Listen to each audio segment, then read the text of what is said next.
नमस्ते जी। हमने व्यायाम संदेश ब्रह्मचर्य के साधन चतुर्थ भाग डाल दिया है, तो आप डिस्क्रिप्शन में जाके उसे डाउनलोड कर सकते हैं। मन, बुद्धि, चित्त और अहंकार जीवात्मा के अंतःकरण हैं। ज्ञानेंद्रियों और कर्मेंद्रियों के बाह्य कारण हैं। ज्ञान और प्रयत्न जीवात्मा के स्वाभाविक गुण हैं। इन दोनों के विकास के लिए उपरोक्त दोनों प्रकार के कर्ण प्रमुख साधन हैं। अतः यह आवश्यक है कि अंतः और बाह्य करणों को ठीक अवस्था में रखा जावे। इन दोनों करणों का प्रयोग जीव अपने शरीर से आश्रय पर ही करता है। शरीर को सबल और सुदृढ़ रखने में प्राण पर अधिकार रखना परम आवश्यक है। प्राणों के रहते ही जीव अपना शरीर अंतः तथा बाह्य कारणों से कार्य करने में समर्थ होता है।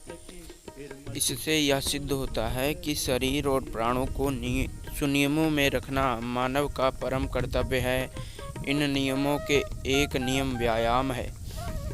व्यायाम के अनेक भेद हैं। मनुष्य अपनी अवस्था, देश और काल भेद से यथा रुचि व्यायाम की छांट कर सकता है।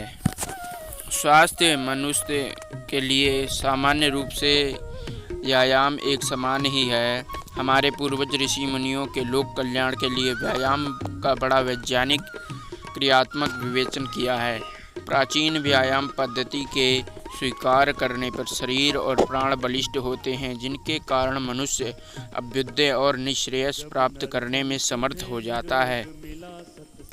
जहां हमने भारतीय संस्कृति के अनेक अंगों को छोड़कर पाश्चात्य विदेशी सरणी को ग्रहण किया, उसी भांति स्वदेशी व्यायाम रीति को त्याग कर विदेशी खेलों की ओर झुक गए। देशी और विदेशी व्यायामों में प्रत्यक्ष भेद यह है कि देशी व्यायाम को एक अकेला व्यक्ति भी कर सकता है।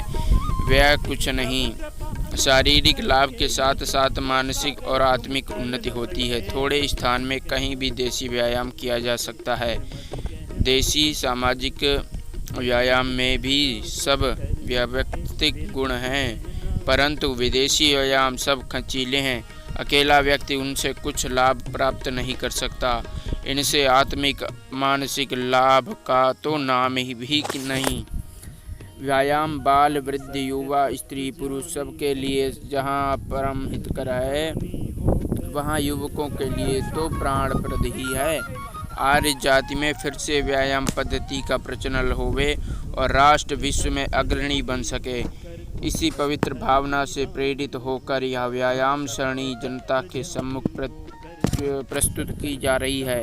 इन कुछ पृष्ठों में व्यायाम का स्थूल रूप प्रकट किया जा रहा है। इसमें यथा रुचि और यथाशक्ति किसी भी व्यायाम का क्रियात्मक प्रयोग करके अपूर्व लाभ का प्रत्यक्ष किया जा सकता है। व्यायाम केवल मानसिक अथवा काल्पनिक विषय नहीं, यह तो 100% क्रिया रूप है।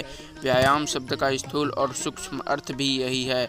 अतः प्रेमी पाठक महानुभावों से हम निवेदन करना चाहते हैं कि केवल ज्ञानवर्धन के लिए ही इन पंक्तियों को ना पढ़ें, अपितु पढ़कर इन स्वयं नियमित रूप से आचरण करें और करावें। यह ध्यान रखने की बात है कि व्यायाम का अभ्यास निरंतर चालू रखना चाहिए, तभी यथेष्ट लाभ हो सकता है। 1-2 दिन या थोड़े अभ्यास से पूर्ण लाभ की आशा नहीं रखनी चाहिए। अभ्यास करते समय पहले मन में अरुचि और शरीर में शिथिलता होने पर भूलकर भी इसका त्याग न करें। कुछ दिन के अभ्यास से ही रुचि होने लगेगी तथा शरीर में बल, ओज की उत्पत्ति एवं वृद्धि स्पष्ट प्रतीत होने लगेगी। अच्छा अभ्यास होने पर व्यायाम को छोड़ने में क्लेश अनुभव होने लगेगा। कुछ व्यायाम तो इनमें ऐसे हैं जहाँ चाहें बैठे बैठे करें और लाभ उठाएं। हमें पूर्ण विश्वास है कि हमारे युवक युवतियाँ इस मार्ग पर चलते हुए ब्रह्मचारी और ब्रह्मचारिणी बनकर अपना कल्याण और राष्ट्र का मान बढ़ाएंगे। प्रकाशक। ओम नमस्ते।